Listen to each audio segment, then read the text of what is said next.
आनंद स्वरूप का नमस्कार स्वीकार करें। बहुत समय के बाद आप लोगों से बात करने का अवसर मिला है। ऐसे पिछले कुछ महीने जीवन थोड़े कठिन समय से गुजरा है। सिर्फ मेरा जीवन कठिन समय में था ऐसा नहीं है, पर आपने देखा ही होगा कि पूरी पृथ्वी पर कोरोना की बीमारी की वजह से पिछले कुछ महीने सब लोगों के लिए कठिन थे।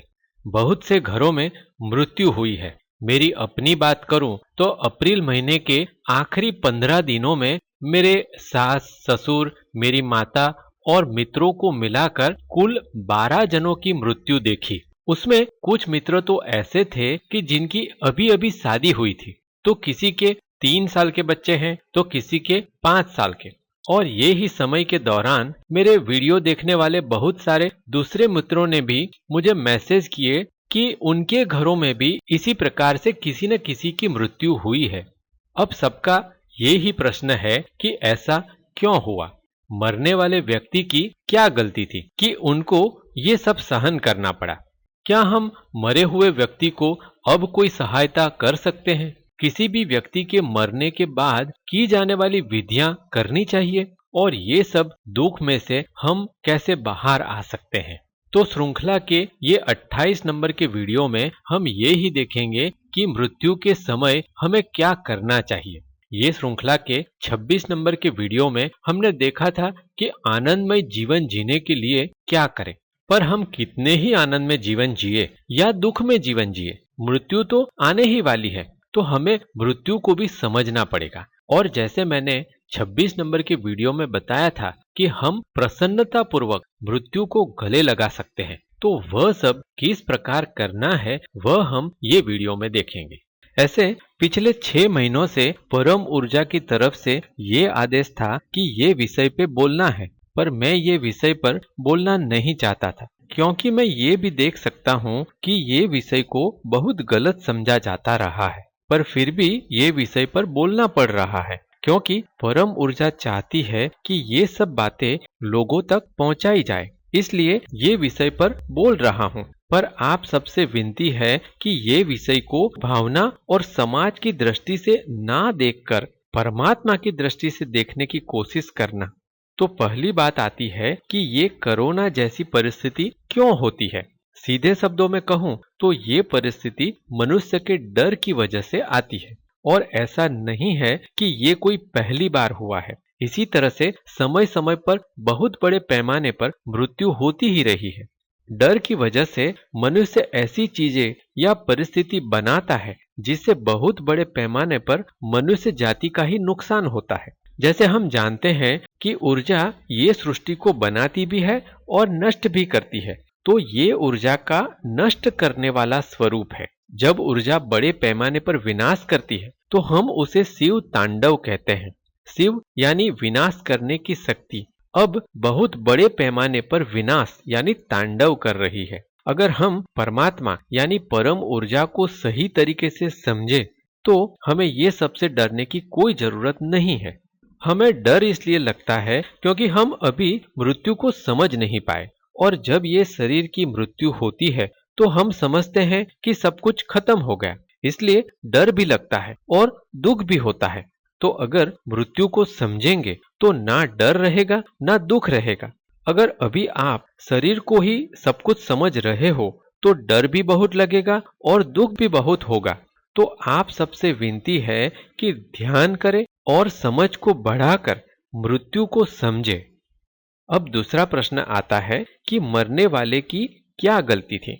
तो उसका उत्तर यह है कि कोई मरता ही नहीं, सिर्फ शरीर छूट जाता है। तो मरने वाला भी ये ही समझ रहा होता है कि मैं मर जा रहा हूं, तो वो ये शरीर को बचाने के लिए बहुत कुछ करता रहता है, और हम भी बहुत कुछ करते रहते हैं। तो ऐसी परिस्थिति हमारे बिना सोचे समझे कर्म करने की वजह से पैदा होती है, जहां हमें लगता है कि मरने वाला बहुत तकलीफ में मर गया, और हम जो जिंदा रह जाते हैं उसे भी बहुत दुख होता है। एक छोटी सी बात को समझे, जब हमारे घर पर किसी प्रियजन की मृत्यु हो जाती है तो हमें बहुत दुख होता है, पर हम जिसे दुश्मन समझते हैं उसकी मृत्यु हो जाती है तो हमें इतना दुख नहीं होता, वरन खुशी होती है कि मेरा दुश्मन खत्म हो गया। इसी तरह से सोचे कि आपके बागीचे में एक बड़ा पेड़ है। आपका पूरा बचपन उस पेड़ पर खेलते हुए गुजरा हो, पर ऐसा कुछ हो जाए और पूरा पेड़ काट डालना पड़े तो आपको दुख नहीं होता। तब आपको ऐसा नहीं लगता कि जिसकी गोद में मैं खेलता था वह कैसे कट गया। पर आपकी माताजी की या पिताजी की मृत्यु हो जाए तो आपको लगता है कि ये मृत्यु क्यों हुई। अभी तो ज्यादातर लोग डेयरी का दूध ही पीते हैं, पर ऐसा सोचे कि अगर आपके घर पर एक गाय या भैंस है कि जिसका दूध पीकर आप बड़े हुए, वह जब मर जाती है तो आपको ऐसा नहीं लगता कि मुझे बड़ा करने वाली गाय या भैंस मर गई। पर घर पर दादी या नानी या माता का मृत्यु हो जाता है तो आपको बहुत दुख होता है। आपके बागीचे में एक नया नया पौधा पैदा हुआ हो और वह टूट जाए तो आपको दुख नहीं होता, पर घर में किसी बच्चे की मृत्यु हो जाए तो बहुत दुख होता है। अब ऐसा सोचे कि जिस व्यक्ति की मृत्यु हुई वो अगर अपनी सारी जायदाद किसी और के नाम पर कर गया हो तो तब उसके मरने पर आपको दुख नहीं होगा। तब आप उसे गाली दोगे कि मरते मरते भी मेरा बुरा कर गया। यानी मेरे कहने का पूरा मतलब ये है कि हमें जो दुख होता है वह हमारी मान्यताओं की वजह से होता है। जो लोग पेड़ पौधे गाय भैंस वगैरह में भी परमात्मा देख पाते हैं, उनको पेड़ पौधे गाय भैंस की मौत पर भी ऐसे ही दुख होता है जैसा हमें हमारी माता या पिता की मृत्यु पर होता है। मैं ये नहीं कहना चाहता कि दुख नहीं होना चाहिए, या ये भी नहीं कहना चाहता कि हमें पत्थर की तरह हो जाना है, पर मैं ये कहना चाहता हूं कि हमें मृत्यु को समझना चाहिए। मृत्यु यानी ऊर्जा का बदलाव। अगर हम मृत्यु को समझे और मृत्यु यानी शरीर छोड़ने को प्रसन्नता पूर्वक गले लगा सके तो मरने वाला और हम दोनों ही सभी तकलीफों से बच जा सकते हैं। और अगर व्यक्ति जिंदा हो तब ही उतना प्रेम दो कि उसके मरने के बाद कोई शिकायत न रह जाए। और अगर व्यक्ति जिंदा हो तभी हम उतना प्रेम दे दे कि मरने के बाद कोई शिकायत ना रहे तो अच्छा होगा। जब व्यक्ति जिंदा है तभी बहुत सारा प्रेम कर लेना चाहिए। अब आता है तीसरा प्रश्न कि क्या मृत्यु के समय और मृत्यु के बाद हम मरने वाले को कोई सहायता कर सकते हैं, और किसी व्यक्ति के मरने के बाद की जाने वाली विधियां करनी चाहिए या कौन सी विधि करनी चाहिए। तो अब ये सब प्रश्नों को देखते हैं। पहले हमें ये समझना पड़ेगा कि मृत्यु की घटना में दो व्यक्ति शामिल होते हैं, एक तो मरने वाला और दूसरा जो बाद में बच जाता है, यानी हम। ये जो जिंदा बचे हैं उनको बहुत सारी भावनाएं भी होती है और बहुत सारा डर भी लगता है। तो जो जिंदा बच जाते हैं उसे समझाने के लिए मरने वाले के पीछे करने की बहुत सारी विधियां बनाई गई है, जैसे श्राद्ध की विधि, नारायण बलि की विधि, राजस्थान की और पूर्वजों को बिठाने की विधि भी है। ये सब विधि हमारे डर और भावनाओं की वजह से ही बनी हुई है। ऐसे मेरे हिसाब से अगर हम सही जीवन जीते हैं और व्यक्ति जब जिंदा होता है तब बहुत सारा प्रेम दे देते हैं तो ये कोई भी विधि करने की जरूरत नहीं है, और मरने वाले व्यक्ति से डरने की भी कोई जरूरत नहीं है। जैसे हमने आध्यात्मिक ज्ञान कोश वाली वीडियो श्रृंखला में देखा कि व्यक्ति जब मर जाता है तो उसका कुछ भी नहीं बचता।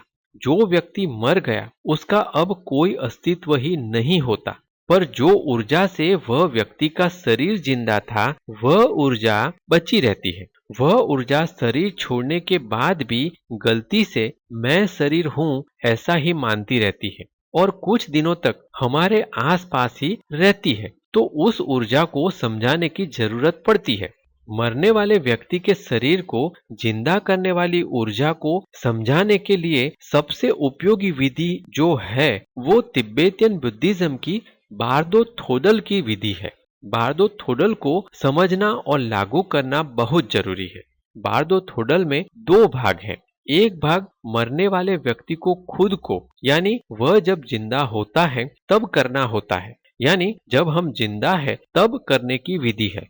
और दूसरी विधि दूसरा कोई करता है, यानी जो बच जाते हैं, यानी मरने वाले व्यक्ति के घर वाले जो पीछे बच जाते हैं उसको करने की विधि होती है। तो अब बारदो थोडल के बारे में थोड़ी बातें देखते हैं। बार्दो-थोडल की विधि 8वीं सदी में तिब्बतियन बुद्धिज्म में प्रचलित हुई थी। बार्दो-थोडल में दो शब्द है, बार्दो और थोडल। बार्दो शब्द का मतलब होता है मरने के बाद की स्थिति और थोडल का मतलब होता है सुनकर मुक्ति। यानी बार्दो थोडल पूरे का मतलब होता है मरने के बाद की स्थिति से सुनकर मुक्ति।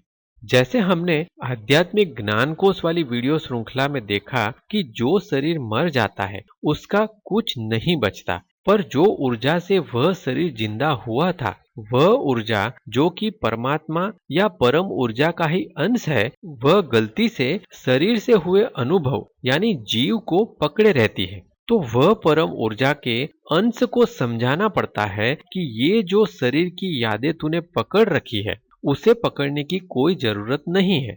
वह बात उसे बोलकर समझाई जा सकती है। अगर इसी बात को सीधे शब्दों में कहूं तो हमें जीवन भर ऐसी बातें बोलनी चाहिए या ऐसी प्रार्थना करनी चाहिए कि जिससे हमारी ऊर्जा ये समझ जाए कि ये शरीर और उसके अनुभव मैं नहीं हूं।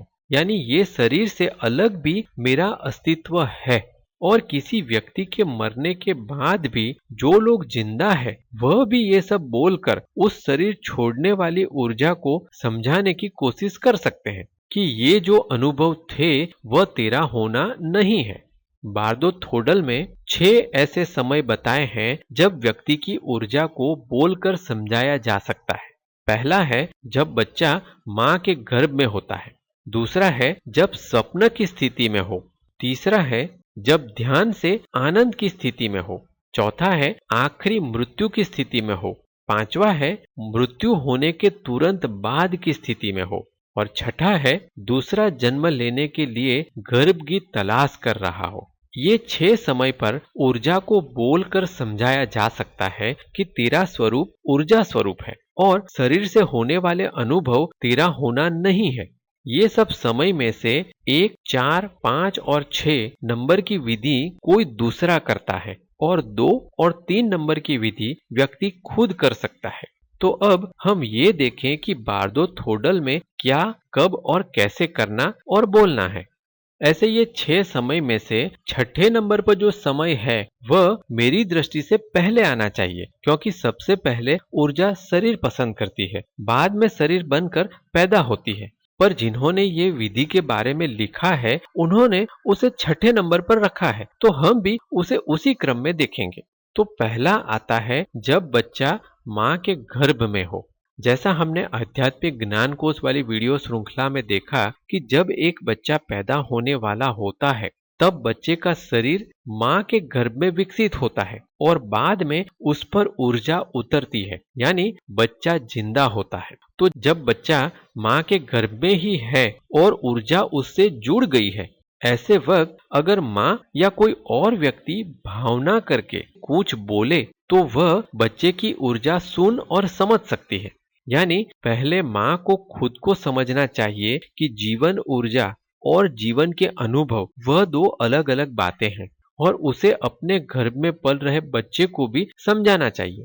कम से कम इतना करना चाहिए कि गर्भवती मां को अच्छी बातें सोचनी चाहिए और बुरी बातें और लोभ, लालच, वासना, डर ये सब छोड़ देना चाहिए। बच्चे को भी ये समझाना चाहिए कि जब वह इस दुनिया में आए तो आलस्य में नहीं पर ध्यान से प्रकृति के अनुरूप जीवन जिए और मैं ऊर्जा स्वरूप हूं ये जानने की दिशा में काम करें।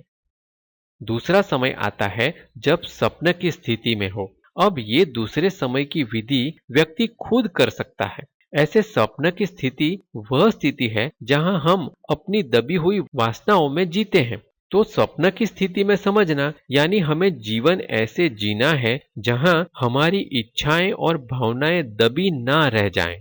जो भी इच्छा और भावनाएं हमें होती है उसमें से जो इच्छा और भावना समाज की दृष्टि से बुरी है उसे समझ से छोड़ देना है और जो इच्छा और भावना माया है उसे भी छोड़ देना है। यानी ये विधि करने के लिए हमें जीवन भर अपने आप को ये याद दिलाते रहना पड़ेगा कि ये जो जीवन में सुख दुख के अनुभव हो रहे हैं, जो भावनाएं हो रही है, वह सब मेरा स्वरूप नहीं है। हमारी मान्यता की वजह से हमें सुख और दुख जैसा लगता है। जैसे हमने देखा कि मरने वाला धन दौलत हमारे नाम कर गया हो तो हमें उसकी मौत पर बहुत दुख होता है, और अगर धन दौलत हमारे नाम पर ना करके गया हो तो उसकी मृत्यु पर दुख नहीं होता, वरन गुस्सा आता है। यानी जीवन भर जो हम मेरा मेरा करते रहते हैं कि मेरी पत्नी, मेरा पति, मेरा मकान, ये सब मेरा सही में मेरा नहीं है, और मृत्यु के समय ये सब छोड़कर जाना है। वह बात हमें अपने आप को याद दिलाते रहना है। बहुत लोग कहते हैं कि हम समझ गए कि ये सब मेरा नहीं है, और फिर थोड़े से पैसे के लिए या कोई वस्तु के लिए इतना दुख करते हैं, इतना गुस्सा करते हैं। ये बताता है कि पैसा और वस्तुएं अभी भी मेरी है, ऐसा ही लग रहा है। मरने की घड़ी तक मेरा मकान, मेरा पैसा, ये बात छूटती ही नहीं। अभी कोरोना में इतनी मौत हुई, कौन क्या लेके जा सका, पर फिर भी जो जिंदा है वह सब कुछ देखते हुए भी मकान, धन दौलत, जमीन, ये सब के लिए लड़ते रहते हैं और उसे पाने के लिए गलत रास्ते भी अपनाते हैं। तो अगर समझ आ जाए तो ये सब हमें छोड़ देना चाहिए। अब तीसरा समय आता है जब ऊर्जा ध्यान से आनंदित स्थिति में हो। ये विधि भी व्यक्ति खुद कर सकता है। ध्यान की स्थिति में अपने आप को समझाने का मतलब होता है कि ध्यान में मिलने वाली शांति और सिद्धियों को भी हमें छोड़ना पड़ेगा। जैसे मैंने आध्यात्मिक ज्ञान कोश वाली वीडियो श्रृंखला में बताया है कि हमें ध्यान में मिलने वाली सब सिद्धियों को भी छोड़ना है। अगर हम ध्यान में मिलने वाले अनुभव और सिद्धियों में फंस जाते हैं तो हम देवलोक में जन्मों जन्मों तक फंसे रह सकते हैं। तो बारदो विधि में बताया गया है कि जब हम ध्यान करते हैं तब शांति उतरती है या चमत्कारी सिद्धियां मिलने लगती है, तब हमें ये याद रखना है कि ये भी माया का ही भाग है और मेरा सही स्वरूप ऊर्जा स्वरूप है। अगर हम ध्यान में भी अपने आप को याद दिलाते रहते हैं तो ये बाधा भी पार हो जाती है और हमें अपना सही ऊर्जा स्वरूप दिखने लगता है। चौथा है आखिरी मृत्यु की स्थिति में हो। अगर हमने दूसरी और तीसरी विधि जीवन भर की हो तो ये और उसके बाद की विधि अपने आप होने लगती है, हमें उसे करनी नहीं पड़ती। पर जो व्यक्ति ऐसा है कि जिसने जीवन भर ध्यान वगैरह कुछ ना किया हो और शरीर को ही सब कुछ समझकर जी रहा हो, तो उसे समझाने के लिए दूसरा कोई व्यक्ति उसकी मृत्यु के समय पर बोलकर समझा सकता है। मृत्यु की आखिरी घड़ी में हम मरने वाले के कान में बोल सकते हैं कि अब आपकी ऊर्जा और परमात्मा की ऊर्जा एक होने का समय आ गया है, तो अच्छा होगा कि आप ऊर्जा पर ध्यान दें और ये शरीर जो मर रहा है उस पर ध्यान ना दे। ये शरीर को छोड़ देने पर आपको एक नया तंदुरुस्त शरीर मिलेगा। शरीर छोड़ने की ये आखिरी घड़ी में जीवन की भौतिक बाबतों पर नहीं, पर ऊर्जा के असल स्वरूप पर ध्यान दे। ये सब बोल सकते हैं। पांचवा है मृत्यु होने के तुरंत बाद की स्थिति में हो। जिसने जीवन भर बारदों की दूसरी और तीसरी विधि की हो वह तो मृत्यु के बाद अपने आप जीवात्मा जगत में चला जाता है, पर जिसने जीवन भर शरीर को ही अपना होना मान रखा है वह मृत्यु को समझ नहीं पाता और उसे मरने के तुरंत बाद ऐसा लगता है कि ये क्या हो गया, सब लोग क्यों रो रहे हैं, मैं मेरे शरीर का उपयोग क्यों नहीं कर सकता। ऐसे कंफ्यूजन में पड़ी ऊर्जा को भी हम बोलकर समझा सकते हैं। यानी जब किसी की अभी अभी मृत्यु हुई हो तो उस समय पर ये बोल सकते हैं कि आपका शरीर छूट गया है, तो अब आप आपके आसपास जो दूसरी परमात्मा की ऊर्जा है उसे देखो। आपको यहाँ गोल्डन या ब्लू रंग का प्रकाश दिखता होगा, वह प्रकाश परमात्मा का प्रकाश है और आपको मदद करने के लिए आया है। तो अभी ये मृत शरीर को छोड़कर अपने सही ऊर्जा स्वरूप को पहचानते हुए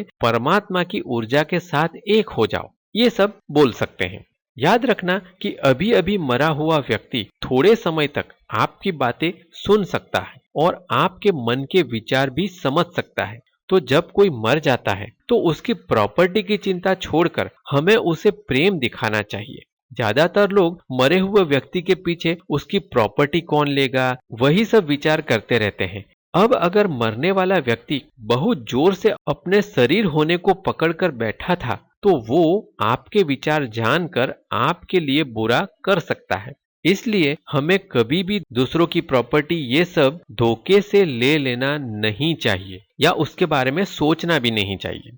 अगर जिसका शरीर मर रहा है वह ऊर्जा और जो जिंदा बचता है यानी हमारी ऊर्जा दोनों ही शरीर को पकड़े हुए है और प्रॉपर्टी जैसी भौतिक बातों पर ही हमारा ध्यान है, तो मरने वाली ऊर्जा हमारा नुकसान भी कर सकती है। ऐसे ये पूरी बात मैंने आध्यात्मिक ज्ञान कोश वाली वीडियो श्रृंखला में बताई है, तो वह देखकर आप पूरी बात समझ सकते हैं। पर मुख्य बात यह है कि मरने वाले को और हमें दोनों को शरीर और भौतिक वस्तुओं की वासना छोड़कर प्रेम दिखाना चाहिए। अगर हम जीवन में प्रेम दिखाते हैं, सब कुछ परमात्मा पर छोड़ते हैं, तो हमें मरने के बाद की कोई विधि करने की जरूरत नहीं पड़ती। पर अगर हमने व्यक्ति के मरने के पहले प्रॉपर्टी के लिए या किसी और बातों के लिए बहुत झगड़े किए हो या कोई गलत काम किया हो, तो फिर वह ऊर्जा हमें परेशान कर सकती है। उसमें से भी कैसे छूटना है वह मैंने जीवात्मा जगत वाले ध्यान में बताया है, तो वह ध्यान करके आप अपना बचाव कर सकते हैं। अब आता है छठा समय, जब ऊर्जा दूसरा जन्म लेने के लिए गर्भ की तलाश कर रही हो। जैसा मैंने आध्यात्मिक ज्ञान कोश वाली वीडियो श्रृंखला में बताया है कि ध्यान करने वाला और ध्यान नहीं करने वाला दोनों ही ऊर्जा को नया जन्म लेने से पहले समझाया जाता है। जीवात्मा जगत में ऐसी ऊर्जा है जो पहले अच्छा काम करने की इच्छा करके वहां फंस गई है, यानी देवलोक में फंसी हुई ऊर्जा दूसरी ऊर्जा को नया जन्म लेने के लिए गर्भ पसंद करने में मदद करती है। तो ये समय पर भी ऊर्जा समझ सकती है कि ये जो सारे अनुभव मैंने पकड़ रखे हैं वह मेरा असली स्वरूप नहीं है, तो मैं अनुभव करने की लालसा छोड़कर ऐसा शरीर पसंद करूं जहां मैं ये समझ सकूं कि मैं ये शरीर नहीं पर ऊर्जा स्वरूप हूं। आशा है कि आपको ये 6 बातें पता चल गई होगी कि बच्चे को मां के गर्भ से ही ऐसी शिक्षा देनी चाहिए कि वो अपने ऊर्जा स्वरूप को पहचान सके और ये दुनिया की माया में ना फंसे।